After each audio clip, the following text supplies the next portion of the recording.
All right, so here we go with the real quickly covering the official rig, the final rig that I picked to use for the kickoff of Infinibooks. This is a complete setup right here. I'm going to take the whiteboard out of the way. All right, so it's a Bluetooth mouse. It's rechargeable.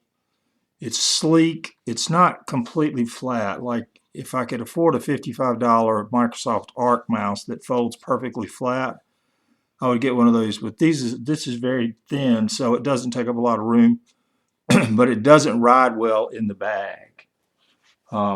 It probably could if it was the only thing you were carrying.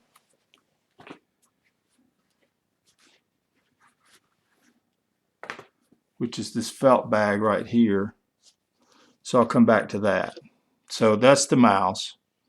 It's not paired right now, so I won't be able to show you. And like I said, it's rechargeable, works great. This is the Moku stand. I really like this. I mean, I like it a lot. You just bring it back here. You push that in like that, right? And then you,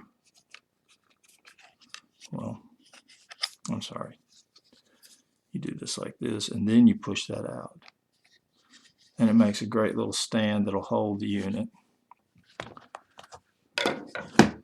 This is a Moku folding keyboard, which is kind of sweet and looks sort of space age.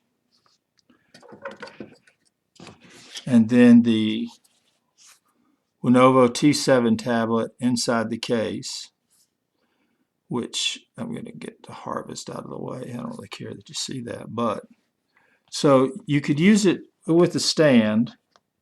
It doesn't work great in the stand because of the lip here. It doesn't work really super great, but it will stand up in the stand.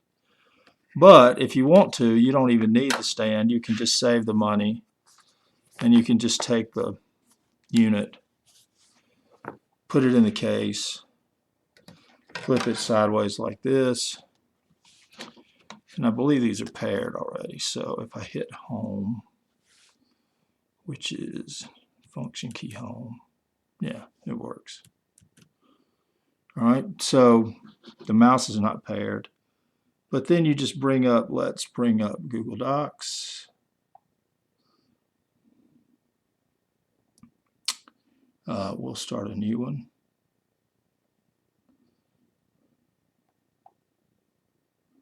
A new document. And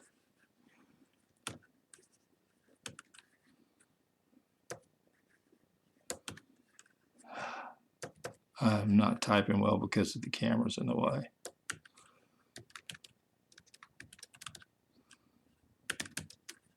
So if you're a keyboard commando and you're used to typing, you can touch type, that's fine.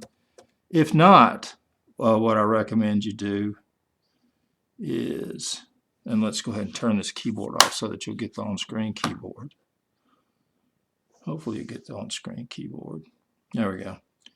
Here's what I recommend you do nowadays in this day and age. I'll bring it down here so you can see it a little better. Here's the future. So this is a demo of the Lenovo T7. And notice it said Lenovo. And then you just dictate. It learns what you say fairly well. It does a good job. Google Docs seems to do a really good job compared to the other dictation things. And I can't see why you wouldn't want to use it this way. And what I would recommend doing is also setting over here some sort of voice recorder. Record what you're saying so that you have the audio, you have the transcribed audio, everything's good to go. So that's how I would make my book. I would build it that way, I would put it together, I would do it as a series of docs. We'll go into more detail about how to make your book. But all of those things added up to this being a really nice choice for the primary tablet. It's nice and portable. It feels like a book, which was kind of important that there was at least an homage to the idea of a book, even though the idea is that this book will forever be your book. You'll never have another book. And then, of course, the thing that hasn't been tested yet is to give this to a 7-year-old, which my grandson, I think I've given him 4 tablets now, and the longest he's ever had one without cracking the screen, I think, is a month. So the question is can a kid handle this? And I'm going to go with maybe. So, but for somebody who's responsible, say junior high and up, this makes a really, really nice little unit. It's easy to carry. It's not big. It's a little heavy. It's a little heavier than I like. It's not heavy in the case, but I don't like walking around with them naked. And so this is the official tablet with all these goodies added on.